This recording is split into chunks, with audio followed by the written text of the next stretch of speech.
আপনারা দেখতে পাচ্ছেন বাসে উঠছেন জুনিয়র চিকিৎসকরা আর কিছুক্ষণের মধ্যে এই বাস কালীঘাটের উদ্দেশ্যে রওনা দেবে। মুখ্যমন্ত্রীর বাসভবনে রয়েছে প্রশাসনিক বৈঠক, যে বৈঠকে এই আরজিকর সংক্রান্ত চিকিৎসকদের কর্মবিরতি নিয়ে যে অচলাবস্থা এই মুহূর্তে চলছে গত এক মাসেরও বেশি সময় ধরে, সেই অচলাবস্থা কাটার একটা সম্ভাবনা তৈরি হয়েছে। দুপক্ষের যে শর্ত ছিল সেই শর্ত উভয় পক্ষ মেনে নিয়ে এই মুহূর্তে একটি আলোচনার ক্ষেত্র তৈরি হয়েছে এবং সেই আলোচনাই হবে মুখ্যমন্ত্রীর বাসভবনে এবং তার উদ্দেশ্যেই রওনা দিচ্ছেন জুনিয়র চিকিৎসকরা। সেই বৈঠকের দিকে তাকিয়ে রয়েছে আপামর বাংলা। আগামীকালই রয়েছে সুপ্রিম কোর্টে আরজিকর মামলার শুনানি।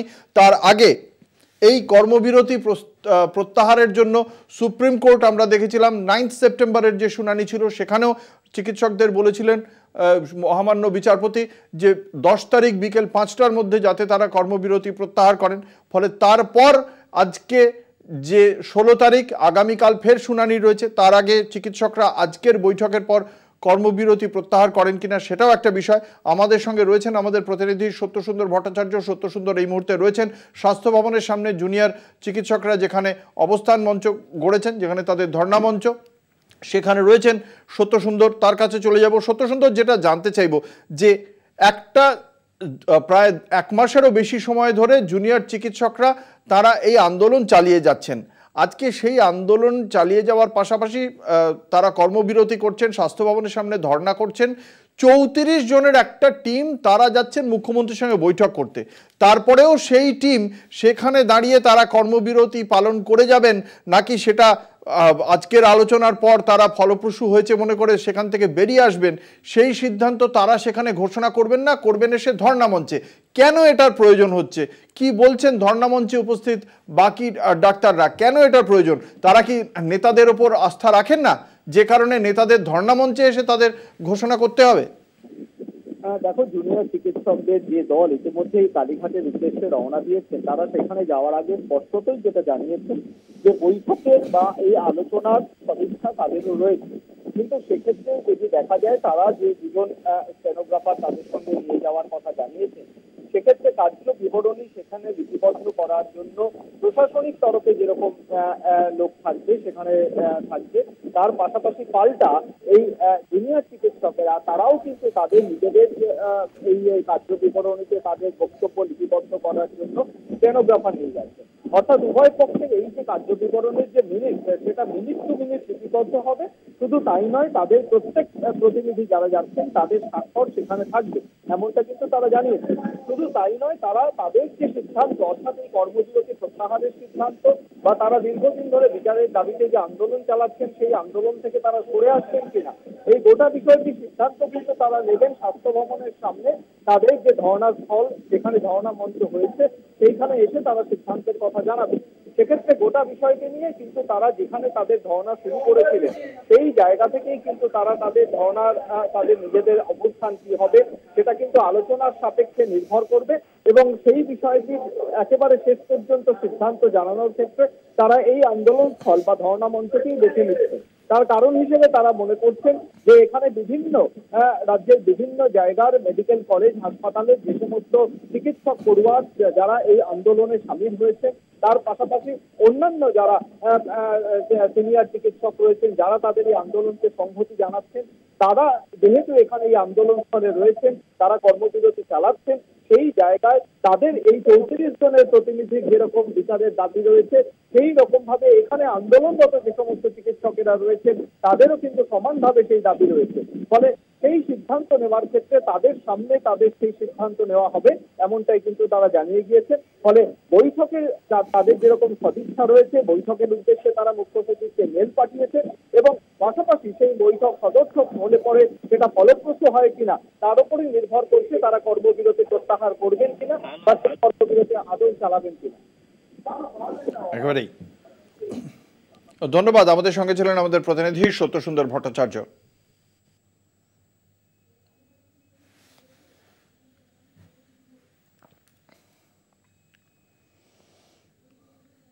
আমরা এই মুহূর্তে সরাসরি চলে যাব কালীঘাটে মুখ্যমন্ত্রীর বাসভবনের সামনে। সেখানে রয়েছেন আমাদের বিশেষ প্রতিনিধি দেবজ্যোতি ঘোষ।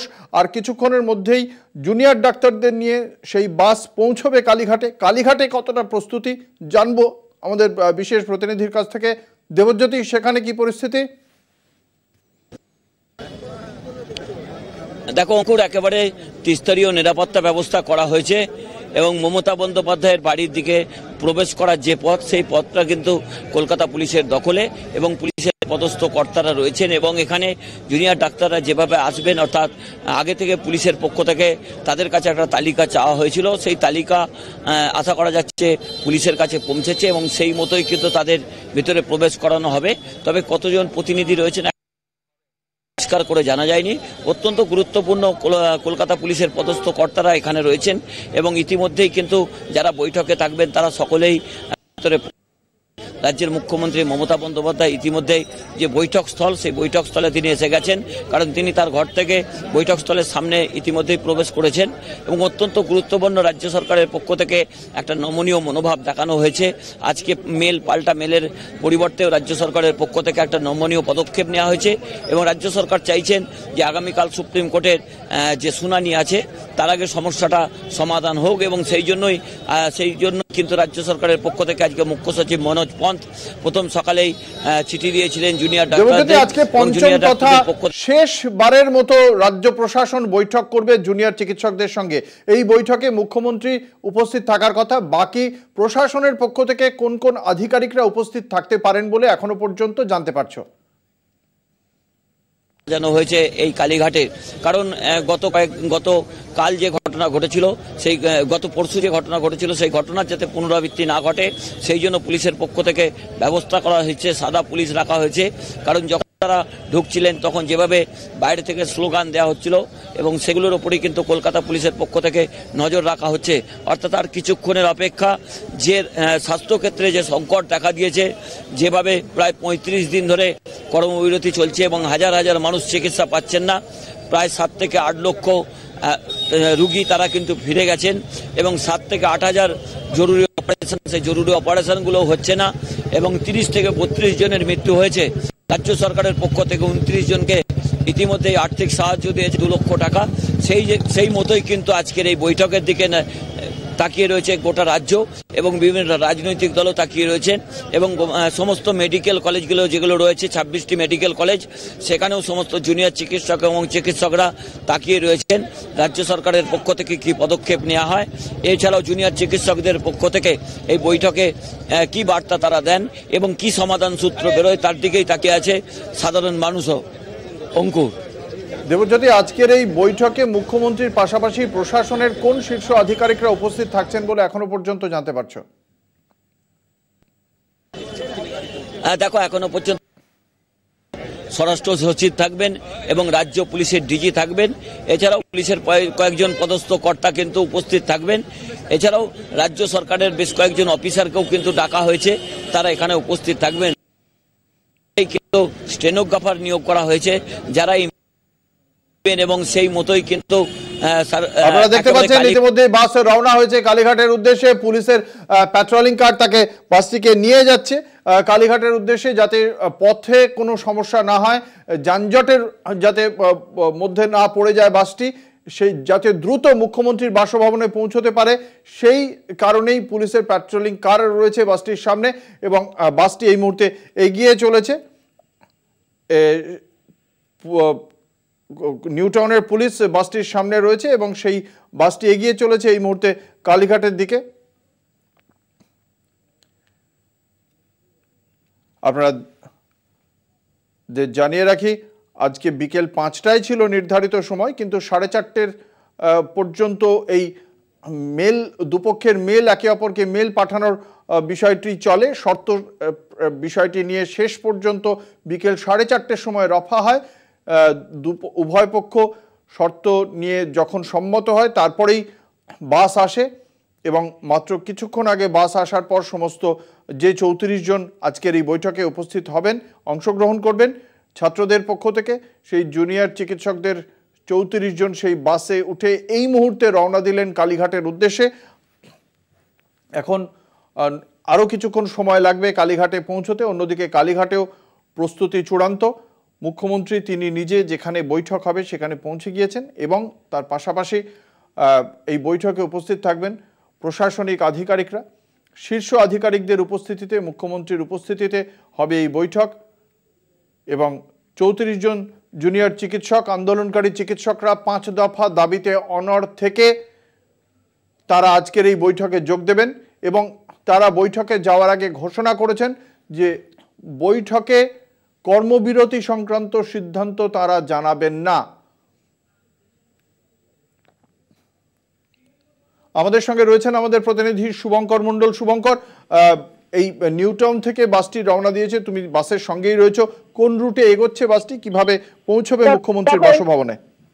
এই বাসটি নিকো পার্কের রাস্তা দিয়ে ধরে একেবারে সোজা চিংড়িঘাটা হয়ে সেই বাসটি বেরোবে এবং মা ফ্লাইওভার হয়ে সেই বাসটি, আমি রুটটি বলে দিচ্ছি, মা ফ্লাইওভার হয়ে একেবারে সেটি এসএসকেএম হাসপাতালের সামনে নেমে সেখান থেকে বাঁ দিকে নিয়ে কালীঘাটের দিকে ঢুকবে এই বাসটি। এবং তোমায় জানিয়ে রাখি যে এই মুহূর্তে তৎপরতা রাস্তার ব্যাপক তুঙ্গে, কেননা পুলিশ পেট্রোলিং ভ্যান সামনে এবং পেছনে উভয় দিকে দুটি পুলিশ পেট্রোলিং ভ্যান এখানে রাখা হয়েছে এবং সেখানে দাঁড়িয়ে স্বাভাবিকভাবেই কিন্তু আমরা দেখতে পাচ্ছি যে পুলিশের মধ্যে ব্যাপক তৎপরতা এই মুহূর্তে। এবং এইখানে সেই মুহূর্তে সেই বাসটি একেবারে ধীরে ধীরে আমরা দেখতে পাচ্ছি নিকো পার্কের যে সামনের রাস্তা, অর্থাৎ যে রাস্তাটি একেবারে চিংড়িঘাটা কানেক্ট করেছে, সেই রাস্তাটি দিয়ে বাস ক্রমশ এগিয়ে চলেছে গতিতে এবং পেছনে আমরা সংবাদ মাধ্যমে যারা রয়েছি তারা সেই বাসটিকে এই মুহূর্তে ফলো করতে করতে ক্রমশ এগিয়ে চলেছি। তোমায় জানিয়ে রাখি যে এই বাসের মধ্যে জুনিয়র ডাক্তার যারা রয়েছেন তারা এই মুহূর্তে এই বাসের মধ্যে রয়েছে এবং তাদেরকে বাসে তোলার আগে কিন্তু তাদের হেড কাউন্ট হয়েছে এবং হেড কাউন্ট করে পুলিশ তাদেরকে তুলেছে এবং সেইখানে দাঁড়িয়ে স্বাভাবিকভাবেই কিন্তু জুনিয়র ডাক্তারদের গাড়িতে তোলার আগে তাদেরকে হিসাব করে নেওয়া যে 34 জন ছিল সেই ডেলিগেশন টিমে, সেই 34 জন যাতে বাসের মধ্যে থাকে এবং তাদের একেবারে সেই বাসে করে নিয়ে এই মুহূর্তে যাওয়ার যে প্রক্রিয়া, সেই প্রক্রিয়া চালানো হচ্ছে। এবং এইখানে কিন্তু আমরা দেখতে পাচ্ছি যে এই মুহূর্তে এখানে নিকো পার্কের সামনে নেট সিগন্যাল, সেই সিগন্যালে বাস এই মুহূর্তে এবং সিগন্যালের কাছে বাসটি দাঁড়িয়ে রয়েছে। জুনিয়র ডাক্তাররা তাদের দাবিতে সরব বেরোনোর আগে আমরা দেখেছি সেখানে যে কিভাবে স্লোগানিং হয়েছে, এই বাসটিকে ঘিরে প্রত্যেকে স্লোগান দিয়েছে ওই নির্যাতিতা ছাত্রীর জন্য বিচার ছিনিয়ে আনতে হবে এবং সেই সঙ্গে সঙ্গে দোষীদের শাস্তিমূলক ব্যবস্থা গ্রহণের জন্য যে তাদের লড়াই সেটিও যেন চালানো যায় এবং সেই সঙ্গে যে 5 দফা দাবি, সেই 5 দফা দাবি নিয়ে তারা সরব হয়েছেন। সেই 5 দফা দাবি সেইখানে তুলে ধরা হবে এবং সেই বিষয়টি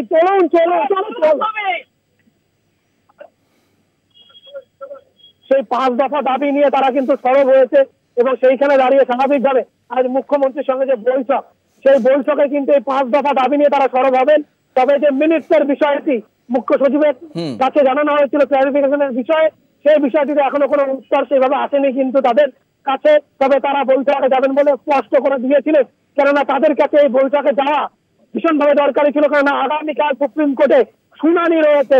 এই যে আর্জিকর মামলা, সেই আর্জিকর মামলার শুনানি রয়েছে, ফলত তারা সেই শুনানির আগে চাইছিলেন যাতে আলোচনার মাধ্যমে এই যে কর্মবিরতি, সেই কর্মবিরতিতে অন্ততপক্ষে তারা ইতি টানতে পারেন বা যেভাবে। শুভঙ্কর, তুমি আমাদের সঙ্গে থাকো। আপনাদের জানিয়ে রাখি এই মুহূর্তে বাস নিকো পার্কের সামনে থেকে চিংড়িঘাটা হয়ে ইস্টার্ন মেট্রোপলিটন বাইপাস ধরে মা ফ্লাইওভারের দিকে রওনা হবে এবং মা ফ্লাইওভার থেকে এসএসকেএম হয়ে কালীঘাটের দিকে ঘুরবে বাস এবং আর সেই বাস এগিয়ে চলেছে গন্তব্য অর্থাৎ মুখ্যমন্ত্রীর বাসভবনের দিকে এবং সেখানে পৌঁছলেই মুখ্যমন্ত্রী সহ রাজ্য প্রশাসনের শীর্ষ আধিকারিকদের সঙ্গে বৈঠকে বসবেন 34 জন আন্দোলনকারী চিকিৎসক, যেখান থেকে খুব স্বাভাবিকভাবেই খুব মনে করা হচ্ছে যে আজকের এই বৈঠক থেকে বেশ কিছু ইতিবাচক সম্ভাবনা তৈরি হতে পারে, উঠে যেতে পারে আন্দোলন, কর্মবিরতি প্রত্যাহার করতে পারেন চিকিৎসকরা।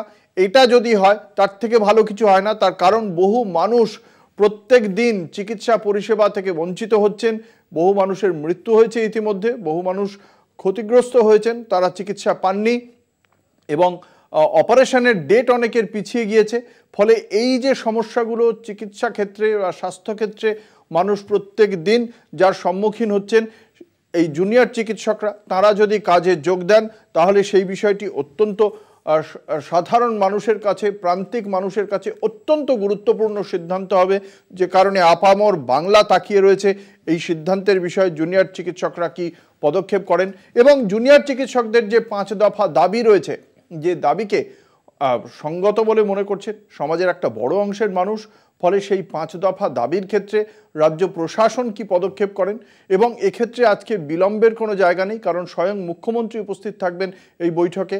কোনো বিষয়ে রাজ্য প্রশাসন যদি চায়, সেক্ষেত্রে সিদ্ধান্তের ক্ষেত্রে অনুমোদন নেওয়ার ক্ষেত্রে তাদের আর কারোর জন্য অপেক্ষা করতে হবে না, কারণ স্বয়ং মুখ্যমন্ত্রী উপস্থিত থাকছেন বৈঠকে।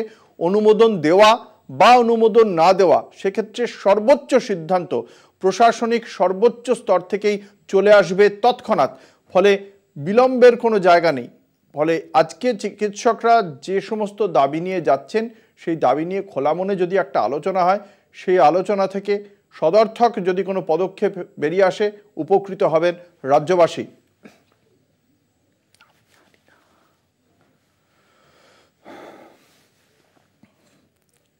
সেক্ষেত্রে আজকে জুনিয়র চিকিৎসকরা তারা বেশ কিছু শর্ত রেখেছেন। একদিকে যেমন 5 দফা দাবিতে তারা অনড়, তার পাশাপাশি তারা অত্যন্ত তাৎপর্যপূর্ণভাবে জানিয়ে দিয়েছেন কর্মবিরতি প্রত্যাহার করছেন কি করছেন না সে কথা তারা কিন্তু বৈঠক শেষ হওয়ার পরে বা বৈঠকের স্থলেই তারা ঘোষণা করবেন না।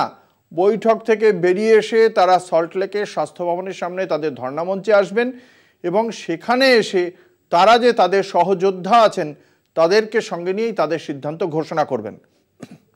এই বিষয়টি কিন্তু খুব গুরুত্বপূর্ণ এবং সেক্ষেত্রে প্রশ্ন উঠছে যে এই যারা আন্দোলন করছেন তাদের মধ্যে থেকে 34 জন নেতা গিয়ে বৈঠক করছেন, তারপরেও তারা সেখানে যে বক্তব্য রাখবেন বৈঠকস্থল থেকে বেরিয়ে, তার প্রতি কেন সেই আস্থা থাকছে না সেই প্রশ্নটা উঠছে। তবে অবশ্যই সকলেই এই বিষয়ে আমরা আশাবাদী যে আজকের বৈঠক থেকে কোনো ইতিবাচক পদক্ষেপের কথাই আমরা জানতে পারবো।